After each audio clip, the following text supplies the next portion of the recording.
Mark chapter 7 is what we're going to talk about today. Now, in this one, Jesus is going to start to push back against the scribes and Pharisees. This is going to be an encouragement to them to hate him more, basically. So while Jesus is preaching against them, they see that as a pushback, and so they're going to push harder. So this is beginning those conditions, starting to lay the groundwork of conditions that ultimately are going to end up in his death later on. So as we get into this chapter, we're going to see that pushback. Jesus pushes back against the Pharisees and the Sadducees and scribes, but he's also going to do some more miracles to help people out. So some great lessons for us today. Verse 1, Then came together unto him the Pharisees and certain of the scribes which came from Jerusalem. When they saw some of his disciples eat bread with defiled, that is to say, with unwashen hands, they found fault. For the Pharisees and all the Jews, except they wash their hands oft, eat not, holding the tradition of the elders.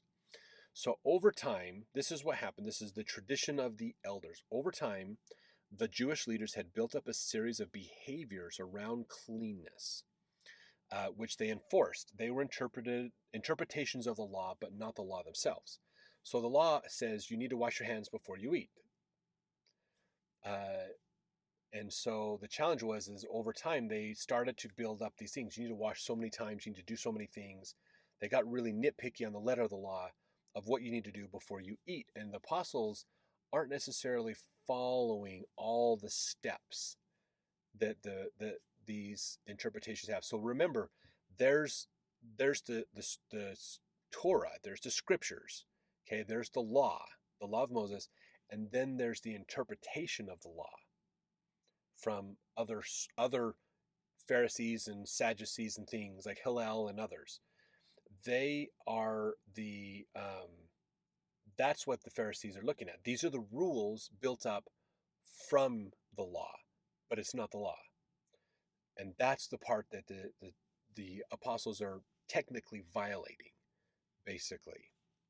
And so they've got mad at him. In verse 4, and when they come from the market, except they wash, they eat not. So according to the rules, if you don't wash properly, then you just don't eat. That's just how it works. That's the culture that they're in. Now, and it says, verse 4, and many other things there be which they have received to hold, as the washings of cups and pots and brazen vessels and of tables. Then the Pharisees and scribes asked him, Why walk not thy disciples according to the tradition of the elders, but eat bread with unwashen hands? So they're saying, why are if you guys claim to be followers of God, then why are your people violating the rules? And verse 6, he answered and said unto them, Well hath Isaiah prophesied of you hypocrites, as it is written, This people honoreth me with their lips, but their heart is far from me. Now Christ is reprimanding them for basically promoting the ritual acts, but not truly following the actual law. They're acting religious, but not truly being religious. They're following a bunch of religious rules and guidelines, but they've missed the mark of what does it truly mean to be religious? What is the real religious things I should be focusing on? How can we help people inside instead of deal with all these cultural and ritual ideas? What can we do to help people truly come to God, basically? So that's what he's saying here. And so verse 7, Howbeit in vain do they worship me, teaching for doctrines the commandments of men. For laying aside the commandment of God, ye hold the tradition of men, as the washing of pots and cups, and many other such things like ye do. Now, one thing about verse 8 is that part, as the washing of pots and cups, as many other such like things ye do. This was an ending added later. It's not part of the original manuscripts. It was added later, just so you know. So again, there's this debate. Look, you're complaining because they're not following your interpretation of the law. But that's not the law. You're not teaching the real law. You're teaching your interpretation of the law. And so this is that idea of perspective that's important to think about. What is the perspective that the people are taking? How is this working out? So this is this idea. They're so focused on the interpretation of the law that they've forgotten that they've gone away from the actual law itself. This is why it's good to look at what we do in our day and age. What is it that we do that's culture or just tradition versus actual doctrine? There's a big difference, and maybe we need to reevaluate. If these cultures and traditions aren't helping us to reinforce the doctrines, then maybe we need to change what we're doing. That's a good thing for us to think about. It's the same situation that's happening here. Let's see, verse 9. Well, he said to them, full well ye reject the commandment of God, that ye may keep your own tradition. So again, you're rejecting God's commandment, but you're honoring so that you can honor your own interpretation, your own tradition. For Moses said, honor thy father and thy mother, and whoso curseth father or mother, let him die the death. But ye say, if a man shall say to his father or mother, it is Corban, that is to say, a gift, by whatsoever thou mightest be profited by me, he shall be free. And ye suffer him no more to do aught for his father or his mother, making the word of God of none effect through your tradition which ye have delivered, and many such like things do ye. Now you might look at that and go, okay, what does that mean? I don't understand what that example was that Christ gave. Now this story is about a person, okay, who has parents that are in need. That's what verse 11 is talking about. So there's a person who has, their parents are in need of help, okay? They're asking their child for help, usually probably a son. They're asking, if a man shall say to his father and mother, so they're asking their son, hey son, we need help in our life, okay? And he says, I can't help you due to the things being dedicated to help the temple. It is Korban.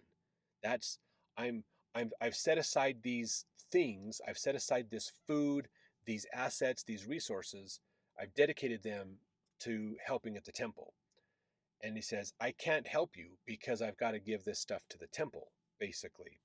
So the idea of dedicating things to help the temple is a later priestly interpretation of the law, not a part of the actual law of Moses.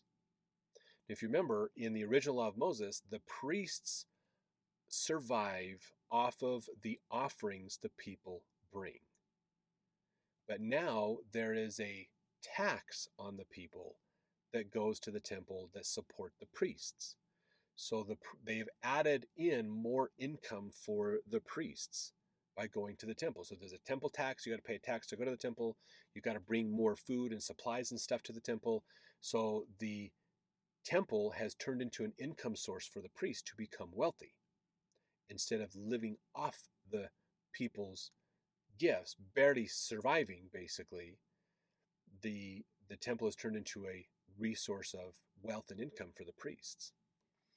And so that's this interpretation. So this guy is saying, Mom and Dad, I'm sorry, I can't help you because I'm paying my tax to the temple with this stuff that I could help you with.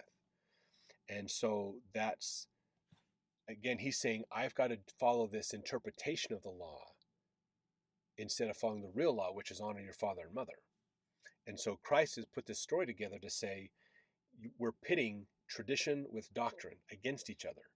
And you want people to follow the tradition instead of the real doctrine.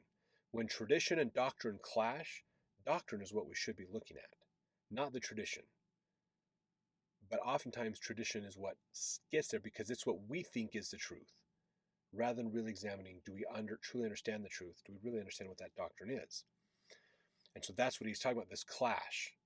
You're making people follow tradition, but not follow the real commandments. Verse 14, and when he had called all the people unto him, he said unto them, hearken unto me, every one of you, and understand.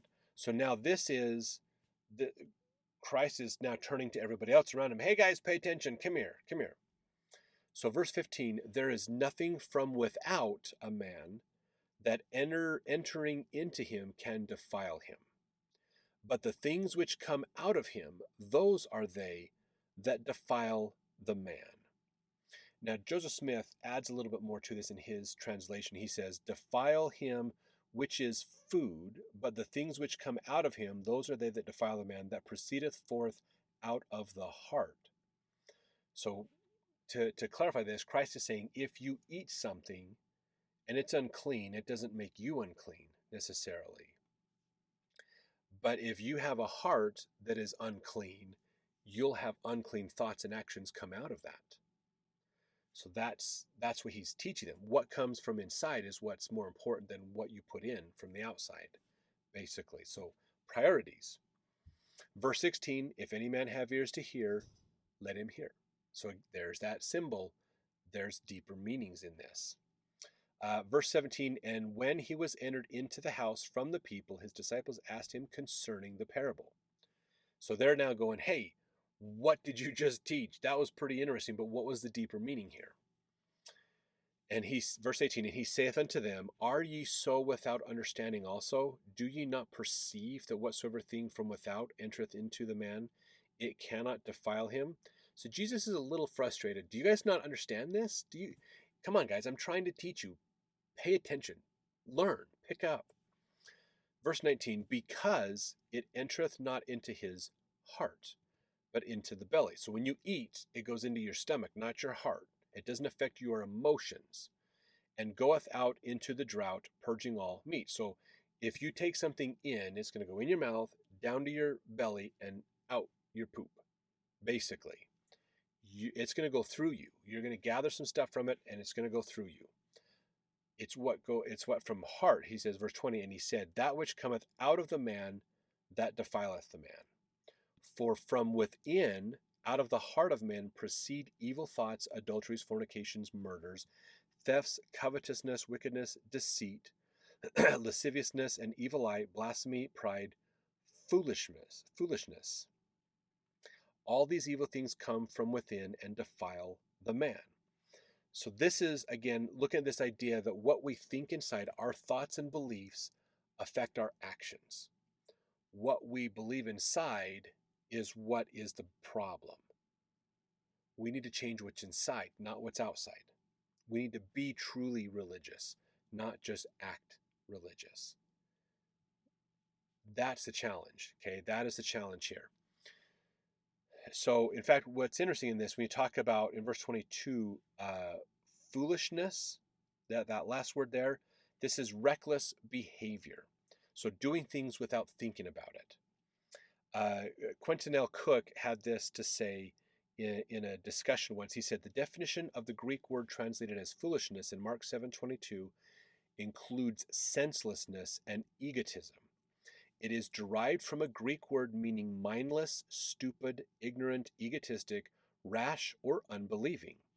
Most of the scriptures that use the word imply lack of wisdom. These are all serious matters in their own right. So when you look at these ideas, these are all the things that come from the thoughts of intentions of people. We won't act on something unless we have a belief system inside that allows us to act. So people don't commit murder unless they believe inside it's okay and possible. Now there's a self-defense. That's also possible inside too. But people don't commit adulteries unless they believe it's possible inside. It's not just, I'm walking along the street, I'm suddenly going to rape somebody. That's not what happens. It's this premeditated thoughts, these ideas inside. We set up a structure of thinking that make this allowable and possible. Then we go out and do it. So this is getting into some like psychology concepts here, but that's what he's talking about. It's our thoughts and intentions inside that are the problem. So that's what we need to look at. If you look at the Sermon on the Mount that Jesus did, or talk about in Matthew chapter 5 and 6 and 7, he's getting into this idea of it's not enough to just think of the commandments as these rote laws, but realize that it's, yes, it's bad to commit adultery, but it's equally bad to think about committing adultery inside, because if you imagine it, if you've pretended it inside, you're making it possible on the outside. Thus, it is equally sinful. It's the inside that makes a difference. This is such a theme in what Christ teaches. You have to be truly inside, truly believing. Otherwise, it doesn't work. This is the conversion that has to happen over and over and keep working and building the rest of our life. We don't suddenly join a church and we don't need to do any more for ourselves. We need to keep working at coming closer to Christ, improving that internal self, that internal commitment to Christ. That is our journey in life. That's what it all comes down to.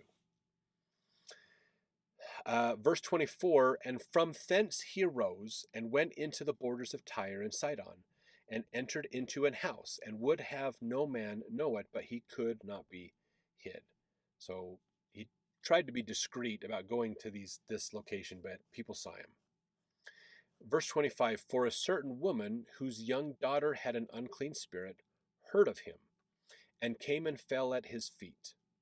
The woman was a Greek, Syrophoenician by nation, and she sought him that he would cast forth the devil out of her daughter. Now, Syrophoenician, okay, Syria, Lebanon area, that was north of Jerusalem, Tyre and Sidon, excuse me. Whew. These are port cities. These are wealthy areas, metropolis areas for Gentile locations. Shipping, Tyre is a shipping port. Remember, that's where all the wood came through, the cedars of Lebanon and those kind of things when Solomon built the temple the first time, the first temple period. So a Syrophoenician, so Phoenicia comes from northern Africa, and so she's in Syria. So these are these groups basically, and part of the Roman Empire. So she's definitely a Gentile. She has come to seek out. She's there realizing, oh my gosh, Jesus is up my way. I need him to heal my daughter.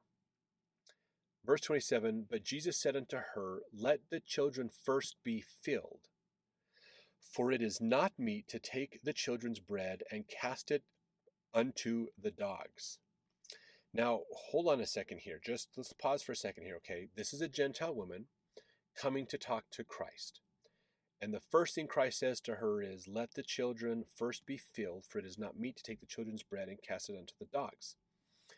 There's more to this story, okay? Jesus knows things about her that we're not being told, but we can make some inferences as we go through this story, basically. Now, what's interesting about this verse, the 1795 edition, King James Version edition of the Bible, changed this word to killed. They changed this word in 1795 to, says, let the children first be killed, for it is not meet to take the children's bread and cast it unto the dogs. And then it was later changed back to filled. So that's, again, these are revisions, these are challenges that happen in the scriptures. The scribal errors, scribal things have changed over time in the Bible. We have records and history of this. Okay, so if you think the Bible's perfect, it really isn't. There's revisions, there's additions, there's challenges to it, interpolations, interpretations, other things that have gone through. It's a good book, absolutely, but it's not perfect. So just we're pointing some of these things out like we talked about in the introduction to the New Testament. If you haven't watched that introduction to the New Testament video, that'd be a good one to watch to gain some good insight to help as we go through these. So anyways, let's get back to this Gentile woman's discussion with Jesus, okay? Verse 28, and she answered and said unto him, yes, Lord. Yet the dogs under the table eat of the children's crumbs. That's her response. And verse 29, and he said unto her, for this saying, go thy way, the devil is gone out of thy daughter. So obviously Jesus was pleased with her response because her daughter was healed. So she came to Jesus saying, can you come help me heal my daughter? And he's going, I can, but, you need to be taking better care of your kids, basically. You need to be doing these things and taking care of these things are going on. Your priorities are messed up. You're feeding, so if we took verse 27 literally, you're feeding your dogs and valuing your dogs over your children. She's got some messed up priorities. And so she says, that is true. I do need to change that. But the dogs eat the crumbs from the children too. So they're both getting fed, basically. And so he says, okay, fine, that's good. Verse 30, and when she was come to her house, she found the devil gone out and her daughter laid upon the bed. So she wasn't there when the devil left. She came back and found her daughter fine, basically, after that experience. Verse 31, and again departing from the coasts of Tyre and Sidon, he came unto the Sea of Galilee. So now he's back into Israelite territories, coming over this way, probably the northern end, like it says, through the midst of the coast of Decapolis. Now, if you remember, Decapolis was this Gentile city. And Deca means 10, polis, city, 10 cities. So this is like a metropolis of these 10 smaller cities pulled together. So he's coming through this area. Remember, he's been here before. This is the Gentile city that the guy with the legion of devils talked to people about. So Jesus is coming back down through this city. Verse 32, and they bring unto him one that was deaf and had an impediment in his speech, and they beseech him to put his hands upon him. If you remember, the people told Jesus at this the last time, we don't want you here. We're afraid of you. But remember the guy, Jesus told the guy to go tell the people the amazing miracles that had been done for him. And that softened the hearts of the people, and now they realize what's going on. And so Jesus is coming back through going, this is the man. Bring your sick. He can heal them. He can help them. So they brought a man who was deaf and had an impediment in speech. Could that be two different things? Yes. If you're deaf, you do have a hard time speaking anyways because you can't formulate words properly. So maybe that's just what they're talking about. Now, verse 33, and he took him aside from the multitude and put his fingers into his ears, and he spit and touched his tongue. Now, here I want to point out a couple things, okay? This story, for one, is not in the other Gospels. So again, this is where Mark is telling a story the other Gospels didn't tell. They didn't add it to theirs. Maybe that's because it didn't fit the narrative that they were doing to their groups of people. Maybe that's because they realized Mark told the story, so I don't necessarily need to tell it. But again, there's other stories that Mark tells that they tell as well. So we don't know what was the reason, what was their justification for what they left in and what they took out. But just realize this story right here is only in Mark. And if you notice, this isn't just him going, oh, I'm gonna heal you. We already see Christ can heal from a distance. It doesn't even need to be in the room. It's by the faith of the people he's healing.